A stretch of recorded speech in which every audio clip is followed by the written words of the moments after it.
청년부 시절에 무척이나 헌신되었던 저는요, 아침 7시부터 일부 찬양대를 시작해서 이제 주일학교 교사, 그리고 저녁 7시에 드리는 찬양 예배, 찬양팀까지 그야말로 이제 하루 종일 교회에 있는 것이 저의 일상이었습니다. 그뿐만이 아니었습니다. 이제 토요일 날 그때도 교회에 나와서 청년부 예배와 모임을 하면서 토요일 저녁 시간을 온전히 보냈습니다. 그러니까 토요일과 일요일은 거의 교회에서 살다시피 했던 게 저의 청년 시절의 일상생활이었습니다. 제 마음에는 정말 하나님을 사랑하고 하나님을 만난 마음이 있기 때문에 교회에서 그냥 정말 교회에서 봉사하고 이런 것을 내 하나님을 사랑하는 표현이라고 생각하였어요. 그래서 또 그렇게 열심히 하면은 교회에서 목사님들도 칭찬해 주시잖아요. 그리고 장로님들도 칭찬해 주시고 집사님들도 칭찬해 주시고 아주 기쁜 마음이었습니다. 그런데 여러분 잘 아시듯이 봉사라는 것이 늘 기쁜 것만은 아니죠. 어느 순간 힘듦이 찾아오는데요. 제가 이제 언제 그 어려움이 왔냐면 대학교 2학년 때 왔습니다. 제가 여러분 보시기에 이제 공대가 아닌 것 같지만 제가 공대 출신입니다. 인하대학교 공대를 나왔는데 2학년 때부터는요, 공대는 이제 뭐라 그러죠? F라고 하는 권총을 막 쏘면서 이제 수업이 시작이 됩니다. 그리고 수업마다 매일마다 퀴즈가 있고 거의 또 매주마다 또 퀴즈가 있습니다. 그러니까 퀴즈의 과제에 점점 지쳐가고, 그리고 게다가 제가 선교 단체 활동을 했거든요. 2학년 되면 리더가 되잖아요. 리더가 되면서 시간이 점점 없는 거예요. 그러다 보니까 제 몸이 많이 지치게 되었습니다. 그러니까 어느 순간 교회에서 봉사하는 것에 제 마음의 기쁨이 사라지고, 그리고 어느 순간 제 마음속에 들어온 생각이, 와, 너무 힘들다. 그리고 이 교회가 직장도 아니고 아침부터 저녁까지 너무 힘들다.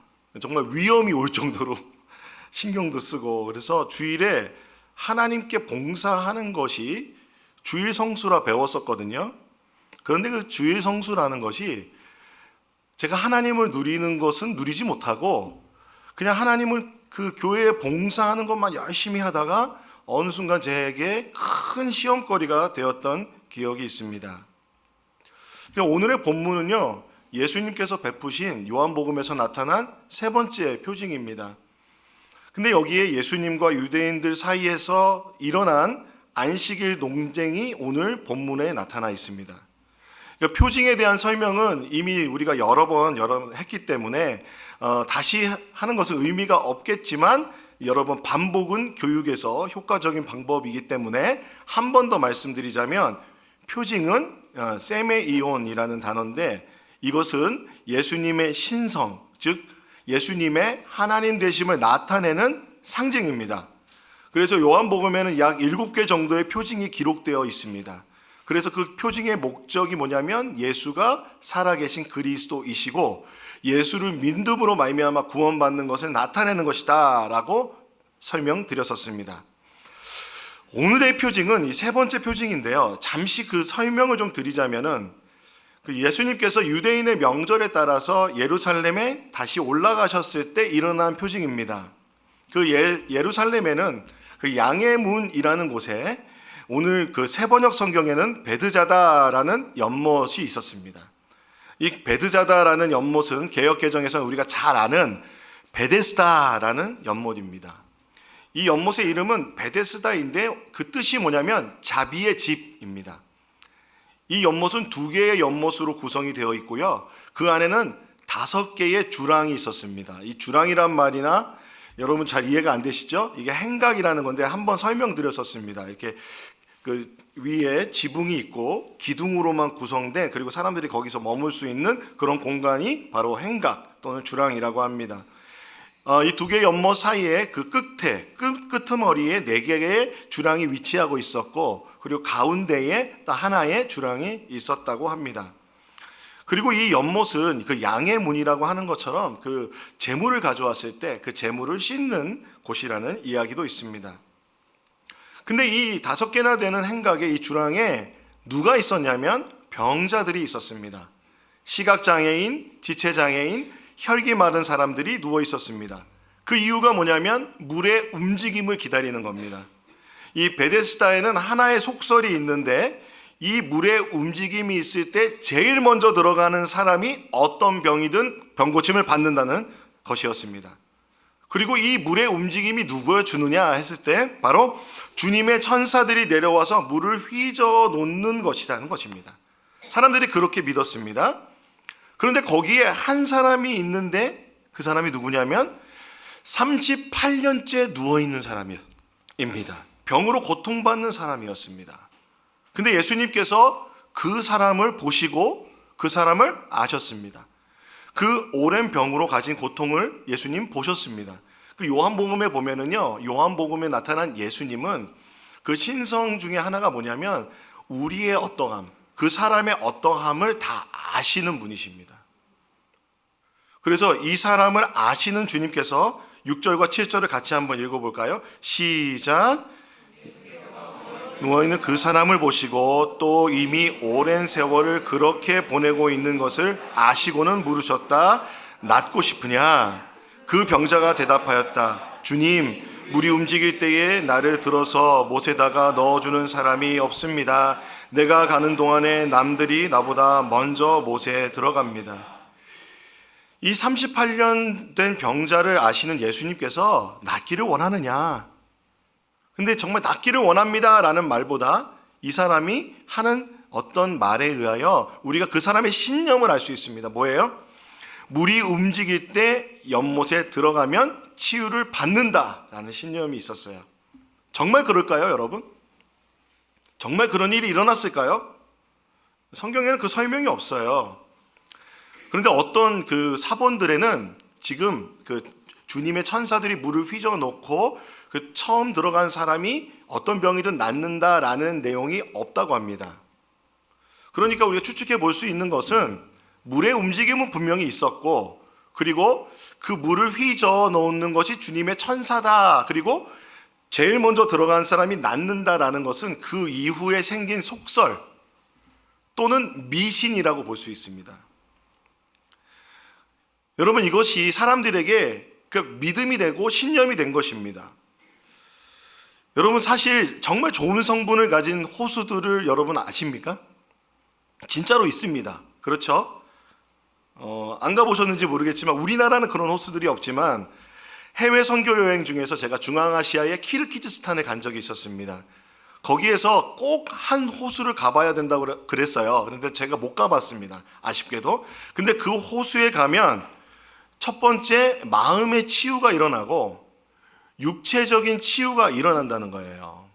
그러니까 관절염이 있거나 몸에 어떤 아토피가 있는 사람들이 그 물에 들어가서 목욕하고 씻고 나오면, 그리고 그곳에 옆에서 있는 것만으로도 좋은 그 기운 때문에 치유를 받는다는 것이었습니다. 실제로 그런 연못이, 그런 물들이 있다는 겁니다. 그러므로 지금 이 베데스다라는 연못, 그 자비의 집이라는 곳에 있는 그 연못에는 분명히 어떤 땅의 움직임으로 그런 물이 움직일 때에 그 좋은 성분들이 이렇게 섞어지면서 그곳에 들어간 사람들이 치유받는 일들이 분명히 있었을 겁니다. 그런 치유가 있습니다. 그런 치유를 받았을 겁니다. 그런데 그것이 어떻게 됐어요? 신념이 되고 그리고 미신이 됐습니다. 그래서 이 5개의 행각에 사람들이 가득할 정도로 모이게 된 것입니다. 그런데 예수님께서는 이 미신을 통해서 치유를 주시는 분이 아닙니다. 예수님이 그것을 통해서 주신다면 물을 움직이게 하시겠죠. 그리고 들어가서 치유하게 하시겠죠. 그런데 예수님의 치유는 미신이 아닌 하나님이 주시는 참된 치유를 주시는 분입니다. 오늘 8절을 같이 읽어보겠습니다. 9절까지요. 시작. 예수께서 그에게 말씀하셨다. 일어나서 내 자리를 걷어가지고 걸어가라. 그 사람은 곧 나아서 자리를 걷어가지고 걸어갔다. 그날은 안식일이었다. 그 사람이 예수님의 말씀에 즉시 병고침을 받았습니다. 그리고 예수님 말씀대로 곧 나아서 자리를 걷어가지고 걸어갔습니다. 이것이 바로 예수님의 세 번째 표징이십니다. 예수님이 그 병자를 아셨고 찾아가셨고 치유해 주셨습니다. 예수님이 미신이 아닌 속설이 아닌, 신념이 아닌 예수님의 방법으로 그를 치유하여 주셨습니다. 때로 예수님께서는 우리에게 치유를 주실 때 믿음이나 경건이나 종교적 열심이나 어떤 신념이 아니라, 정성에 따라서가 아니라 우리를 보시고 우리를 긍휼히 여겨주셔서 치유해 주시는 하나님이신 줄로 믿습니다. 그렇기 때문에 그 집의 이름이 베데스다, 자비의 집입니다. 예수님께서 치유해 주신 것은 예수님의 자비하심이 나타난 것입니다. 자비의 집에서 예수님은 자비를 베풀어 주셨습니다. 그런데 이 치유가 일어난 날이 어느 날이냐면 성경에 보니까 안식일입니다. 안식일이라는 이야기에서 여러분 불길한 예감이 드시죠? 그 안식일 준수는 하나님의 십계명에서도 아주 중요한 명령입니다. 그러니까 유대 사람들이 아주 중요하게 지키던 계명이었습니다. 그런데 예수님이 안식일에 병자를 치유하셨습니다. 고쳐주셨습니다. 뿐만 아니라 무엇을 하였습니까? 그 자리를 들고 일어나 걸어가라고 그랬습니다. 그러니까 걸어간 게 문제가 아니라 자리를 들고 걸어간 게 문제가 된 겁니다. 이 교만하고 율법주의에 빠져있던 유대인들은요, 그 사람이 병 고침 받은 거 관심 없어요. 그 사람이 치유받은 거 기뻐해주고 함께 기뻐해주고 그렇게 하진 못할 망정 이런 마음이 드는 거예요. 이거 안식일에 이러면 안 되는데, 이거 안식일에 이거 자리를 들고 가네? 저러면 안 되는데? 이 생각이 그들에게 먼저 들었습니다. 10절과 11절을 같이 한번 읽어볼까요? 시작. 그래서 유대 사람들은 병이 나은 사람에게 말하였다. 오늘은 안식일이니 자리를 들고 가는 것은 옳지 않소. 그 사람이 대답하였다. 나를 낫게 해주신 분이 나더러 자리를 걷어가지고 걸어가거라 하셨소. 예수님이 명령하셨기 때문에 내가 이 자리를 들고 걸어갑니다 라고 말한 겁니다. 그런데 여러분, 미시나라는 것을 보면요, 안식일 법을 위반하지 않도록 어떻게 잘 모를 수 있잖아요. 이게 부지불식 중에 어길 수 있기 때문에 안식일에 금지된 39개 유형의 일들을 규정하고 있습니다. 몇 개요? 39개나 돼요. 예를 들어서 씨 뿌리는 일, 쟁기질하는 일, 수화하는 일, 수확하는 일, 죄송합니다, 수화가 아닙니다. 곡식단을 묻는 일, 오해가 있을 수 있어서, 탈곡하는 일, 탈곡 아시죠?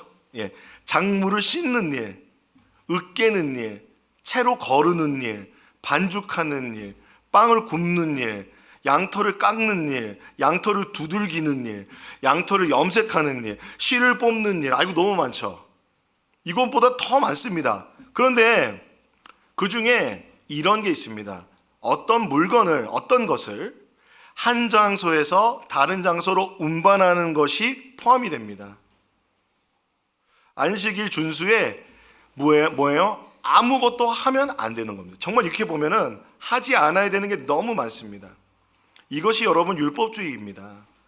저는 이스라엘에 가보진 않았지만 이스라엘의 호텔에 가면 이 안식일이 되면 어떻게 되냐면 엘리베이터 하나가 계속 매 층마다 섰다가 열렸다가 닫혔다가 열렸다가 닫혔다가 운행을 한다고 합니다.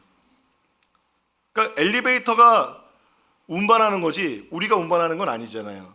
이게 율법주의입니다, 여러분.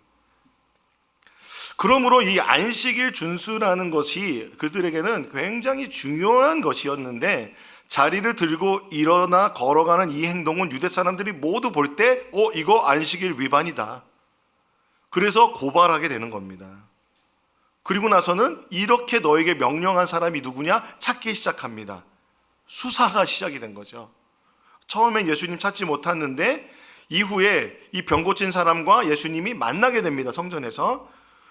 그래서 이 유대인들은 이 병 고쳐준 사람, 그리고 이 자리를 들고 일어나 걸어가라고 한 사람이 누군지 알았어요? 예수님인 줄 알았어요. 그러면서 이 사람이 어떻게 이 일을 할 수 있는가 하면서 예수님을 박해하기 시작합니다. 14절, 15절, 16절을 같이 한번 읽어보겠습니다. 시작. 그 뒤에 예수께서 성전에서 그 사람을 만나서 말씀하셨다. 보아라, 내가 말끔히 나았다. 다시는 죄를 짓지 말아라. 그리하여 더 나쁜 일이 너에게 생기지 않도록 하여라. 그 사람은 가서 자기를 낫게 하여 주신 분이 예수라고 유대 사람들에게 말하였다. 그 일로 유대 사람들은 예수께서 안식일에 그러한 일을 하신다고 해서 그를 박해하였다. 예수님을 박해하기 시작합니다. 경건한 유대인들에게 이 안식일 준수는 너무도 중요한 규정이기 때문에 그렇습니다. 이 안식일 준수가 그렇다면 왜 그렇게 그들에게 문제가 될까요? 그런데 왜 예수님은 그럼에도 불구하고 안식일에 이 병자를 고쳐주셨으며 자리를 들고 일어나 걸어가라 라고 말씀하실 수 있었을까요? 왜 그러셨을까요? 예수님께서 유대인으로서 분명하게 이 율법을 준수하시고 회당에서도 가르치시고 성전에서도 예배하셨던 분인데 왜 그렇게 하셨을까요? 그것은 유대인들에게는 참된 안식일의 정신이 사라졌기 때문에 그렇습니다. 이 38년 전 병자는 미신을 믿었고, 그리고 이 유대인들은 율법주의에 빠져 있었던 것입니다. 그러면 이 안식일 준수가 어디에서 처음 주어졌는가 생각해 보면은 출애굽기 20장 8절에서 11절 말씀입니다. 같이 한번 제가 한 절 여러분이 한 절 이번에 교독을 해보겠습니다. 제가 먼저 읽겠습니다. 안식일을 기억하여 그날을 거룩하게 하여 지키라. 엿새 동안 모든 일을 힘쓰라. 그러나 이렛날은 주 너의 하나님의 안식일이니 너희는 어떤 일도 해서는 안 된다. 너희나 너희의 아들이나 딸이나 너희의 남종이나 여종만이 아니라 너희 집 짐승이나 너희의 집에 머무르는 나그네라도 일을 해서는 안 된다. 내가 엿새 동안 하늘과 땅과 바다와 그 안에 있는 모든 것을 만들고 이렛날에 쉬었기 때문이다. 그러므로 나 주가 안식일을 복주고 그날을 거룩하게 하였다. 그렇습니다. 주님께서 안식일을 기억하여서 그날을 거룩하게 지키라 말씀하셨습니다. 그러고 보니 그럼 안식일을 지키는 게 맞잖아요. 그런데 여기에서 우리가 이 말씀, 본문 말씀 안에서 안식일 준수에서 중요한 몇 가지를 살펴봐야 되는데, 첫 번째는 뭐냐면 이 안식일 준수가 하나님의 창조 사역과 관련이 있다는 겁니다. 하나님은 창조 사역에 혼신을 다하셨잖아요. 혼신을 다하신 하나님께서, 그 전능하신 하나님이 온 힘을 다하셔서 우리에게 창조 세계를 주셨습니다. 그 하나님께서 하루 안식하셨습니다. 하나님께서 모든 것을 주셨죠. 모든 것을 만들고 이랬나 주님이 쉬셨다라고 말씀합니다. 또한 이것은요, 이 언약 자체가 무엇을 통해서 주어졌냐면 바로 하나님과 이스라엘 백성과 사이에 언약 백성이 되면서 이 언약이 주어졌다는 겁니다. 두 가지 기억하세요. 하나님의 창조와 언약 백성이라는 것입니다. 그런데 이 안식에 대한 히브리어에서 중요한 두 가지 단어가 나타나는데, 하나는 샤바트라는 단어입니다. 이것은요, 일을 멈추고 쉬다라는 뜻이 있는데요, 그야말로 노동을 멈추다라는 뜻이 있어요. 그러니까 안식일에 멈춰서 일을 안 하는 것은 안식일의 정신에 맞는 거죠. 그런데 또 하나의 단어가 있다는 것을 우리는 알아야 합니다. 저희 교회 카페 이름이 뭡니까? 누아힐입니다. 누아흐 더하기 힐입니다. 이때 저희가 쓴 단어가 누아흐라는 단어인데요, 이 누아흐가 안식일에도 쓰이는 단어입니다. 이 단어는요, 내려앉다, 두다, 쉬다 라는 뜻이 있습니다. 그러니까 이 누아흐라는 단어가 어디에서 쓰였냐면요, 이 출애굽기 20장 8절에서 11절 말씀에 보면 11절에 내가 엿새 동안 하늘과 땅과 바다와 그 안에 있는 모든 것을 만들고 이렛날 누아흐 했다, 쉬었다라고 말씀하십니다. 그러므로 이 안식일의 단어에 샤바트와 누아흐의 정신이 있습니다. 저는 이것을 어떻게 이해가 되냐면, 하나님 앞에 안식일을 지킨다는 것은 멈춤과 함께 우리가 누아흐라고 하신 하나님의 쉬심은 하나님께서 자신의 어디에 두신다는 의미가 있어요. 그것은 임재라는 뜻이거든요. 그러므로 저는 이 하나님을 누리는 것, 그러니까 멈춤과 누림이 있어야 하는 것이 바로 안식일의 정신이 아닌가 생각해 보았습니다. 이 누아크라는 단어가 어디에서 쓰였냐면요, 하나님께서 에덴 동산을 창설하시고 그곳에 아담과 하와를 두었다, 누아크 하셨다고 하셨어요. 에덴 동산은 무엇입니까? 하나님과 아담과 하와가 서로 하나님을 누리는 곳이었습니다. 창조의 세계를 누리는 곳이었습니다. 하나님의 지음받은 백성으로서, 하나님의 자녀로서, 하나님의 백성으로서 누리는 곳, 그것이 바로 에덴 동산이었습니다. 그러므로 여러분, 이 하나님의 언약이 지금 멈춤과 누림이라는 것은요, 그 이스라엘 백성들이 출애굽을 했잖아요. 애굽에서 어떤 삶을 살았습니까? 이집트에서 어떤 삶을 살았습니까? 하루 종일 일을 했겠죠. 쉬는 날이 있었을까요? 없었을까요? 귀족들은 쉬어도 그들은 쉬지 못했을 겁니다. 쉬는 날 없이 계속해서 일을 했을 거예요. 그런데 주님이 언약 백성 삼으시고 너는 나의 백성이야, 내가 쉬니까 너희도 쉬어 라고 멈추게 하신 겁니다. 하나님의 멈추심은 그러므로 그들에겐 진정한 안식이고 쉼이며 누림이었다는 것입니다. 하나님은요, 창조하실 때 쉼을 가질 정도로 혼신의 힘을 다하셨습니다. 그런데 하나님이 쉬셨다라고 했을 때 천사들이 막 부채질하면서 주님 수고하셨어요 그러면서 쉬었다는 것이 아닙니다. 안식일의 마지막에 뭐라고 그래요? 그 날을 거룩하게 하고 복되게 하셨다 주님 말씀하셨습니다. 그러므로 하나님께서는 이 아담과 하와를 위해서 그 날을 거룩하게 하고 복되게 하셨어요. 그래서 아담과 하와, 즉 우리 이 사람들, 인류를 위한 하나님의 계획은 무엇이었습니까? 처음부터 일로 시작하는 것이 아니라 하나님과 함께 멈추고 하나님께서 거룩하게 하시고 복되게 하신 그 날에 누리는 거였습니다. 성전과 제사에서 그리스도를 만나다라는 책에서 기동현 교수님은 한국교회가 그동안 주일을 구약의 안식일과 같이 지켜야 된다라는 견해가 한국교회 안에서 충돌되고 있다라고 말합니다. 안식일의 규정과 같이 노동에서의 쉼, 즉 샤바트의 의미에 너무 집중되어 있다는 것입니다. 그래서 뭐예요? 해서는 안 되는 것만 우리에게 많이 있었어요. 그래서 무엇입니까? 율법주의적인 안식일 준수를 우리도 하고 있는 겁니다. 그래서 주일에 뭐 하면 안 돼요? 일하면 안 되죠? 일을 절대로 하면 안 됩니다. 그렇게 우리는 배웠습니다. 두 번째, 축구하면 안 됩니다. 탁구하면 안 됩니다. 주일에 볼링장 가시면 안 됩니다. 청년부 데리고. 다음 주에 볼링장 갈 거거든요. 오세요.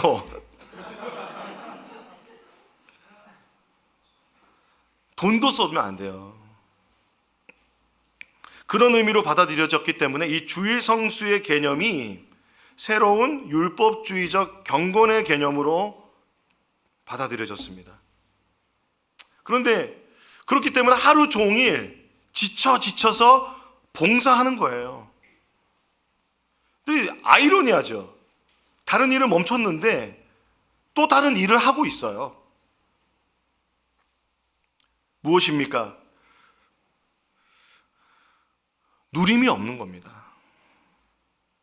하나님의 은혜를 받지 못하는 상황에서도 끝까지 봉사하면서 난 주일 성수하였다. 아침부터 저녁까지 모든 예배를 참여하는데 하나님의 은혜는 누리지 못하고 하나님을 만나지 못한 채, 진정한 쉼을 얻지 못한 채 주일이 끝나는 경우가 많다는 것입니다. 이사야서 말씀을 우리가 한번 읽어보고 싶습니다. 이사야서 말씀을 보면은 하나님이 이렇게 좀 안식일 지키면 안 되겠냐 주님 말씀하십니다. 같이 한번 큰 소리로 읽어보겠습니다. 시작. 유다야, 내가 안식일에 발길을 삼가 여행을 하지 않으며 나의 거룩한 날에 너의 쾌락을 일삼지 않으며 안식일을 즐거운 날이라고 부르며 주의 거룩한 날을 존귀한 날이라 한다면, 그리고 이 날을 귀하게 여겨서 내 멋대로 하지 않으며 너 자신의 쾌락을 찾지 않으며 함부로 말하지 않으면 그때에 너는 주 안에서 즐거움을 얻을 것이다. 내가 너를 땅에서 영화롭게 하고 너의 조상 야곱의 유산을 먹고 살도록 하겠다. 이것은 주님께서 친히 하신 말씀이다.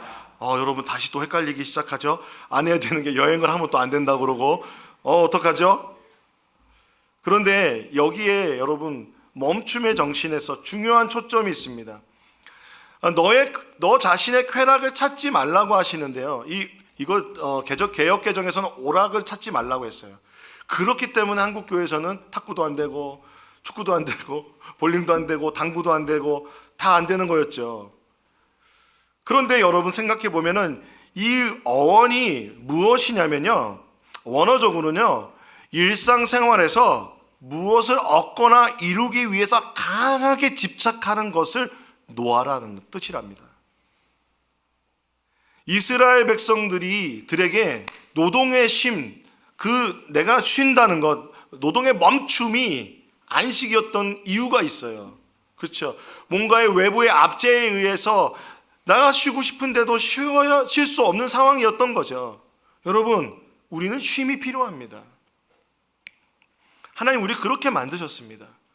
그러므로 여러분, 주일에도 계속 일상생활에 있었던 그 사업의 계획과 또 직장의 일들과 그 모든 것이 계속 돌아가지 않습니까?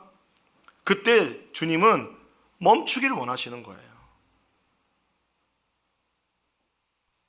지금 여러분 이 구약의 시대에 안식일 준수의 그 시대가 아님을 여러분 아시죠? 그렇기 때문에 우리는 노동에서의 쉼이 단순히 일을 멈추는 것이 아니라 우리를 강하게 매여 있게 하는 그 일에서 떠나는 것입니다. 그리고 두 번째, 하나님께서 에덴 동산에 아담과 하와를 두시고 하나님을 누리게 하신 것처럼, 노아크하게 하신 것처럼 무엇을 하래요? 이 안식일이 즐거운 날이 되어야 합니다. 그리고 주의 거룩한 날을 존귀한 날이라 불러야 합니다. 교회에 오는 것이 즐거워야 합니다. 교회에 오는 것이 존귀한 날이 되기를 간절히 소원합니다. 그래서 왜 즐거운 날이 되고 존귀한 날이 됩니까? 하나님을 존귀하게 여기고 하나님을 즐거워하는 그 주일이 될 때, 그 안식일이 될 때 참된 안식일의 정신이 이루어지는 것입니다. 그러므로 여러분, 하나님의 임재 아래서 그리고 멈추고 누리는 이 안식일의 정신을 받드는 그런 주일이 되기를 간절히 소원합니다. 예수님께서 이 안식일의 자리를 들고 일어난 그 일에 대해서 시비를 거는 유대인들에게 예수님 이렇게 말씀하십니다. 내 아버지께서 이제까지 일하고 계시니 나도 일한다. 분명 우리는 이렇게 생각하죠. 하나님도 쉬시니 우리도 쉬어야 된다. 예수님 말씀하십니다. 아버지께서 이제까지도 일하고 계시니 나도 일한다. 여러분, 이 안식일 준수가 우리를 위한 것임을 여러분 아십니까? 사람을 위한 것입니다. 이 누림은 우리를 위한 것입니다. 하나님의 입장에서는 어떤 거냐면요, 우리가 누리고 우리가 쉬려면 하나님이 일하셔야 돼요. 그렇죠? 여러분에게 커피 공짜로 주려면 우리가 내려야 합니다. 그렇죠? 제가 오늘 아침에도 열심히 내렸습니다. 근데 하나님께서 하시는 일은 무엇이냐면 그 날을 거룩하게 하고 복되게 하시는 것입니다. 그러므로 주일에 우리는 하나님을 누릴 때 우리의 삶에 그 거룩함을 회복하는 겁니다. 하나님의 임재로 그 거룩한 삶을 회복하는 겁니다. 병자를 만나서 주님 하셨던 말씀이 무엇이세요? 죄를 짓지 말라고. 이것을 여러분 잘못 해석하면 죄를 지면 병에 걸린다 이렇게 해석할 수 있어요. 그 말씀이 아니에요. 네가 병 고침의 은혜를 받았느냐? 은혜를 받았다면, 하나님의 은혜를 받았다면 거룩한 삶을 살아라. 정결한 삶을 살아라. 받은 은혜에 합당한 삶을 살아라. 주님 말씀하신 것입니다. 그러므로 여러분, 그 거룩한 삶을 살길 원합니다. 그리고 여러분, 복을 주신다는 것은요, 이 바라크라는 단어인데요, 이 바라크라는 단어는 무릎을 꿇고 축복하다는 뜻이에요. 여러분 상상해 보세요. 주님이 이곳에 임재하여 계십니다. 주님이 무릎을 꿇고 우리를 축복하십니다. 무릎을 꿇으려면 주님이 움직이셔야 되잖아요.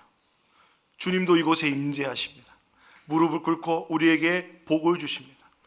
우리를 위해서 거룩하게 하시며 축복을 주시는 이 날이 바로 주일입니다. 그러므로 여러분, 하나님의 쉼을 누리십시다. 주님을 즐거워합시다. 주님께서, 내 아버지께서 이제까지 일하고 계시니 나도 일하신다는 이 말씀은 우리를 위해서 주님이 지금도 일하고 계심을 말씀하여 주신 겁니다. 38년 전 이 병자는 베데스다, 이 자비의 집에서 오랫동안 낫기를 소원하며 기다리고 있었습니다. 예수님은 그 마음을 아셨습니다.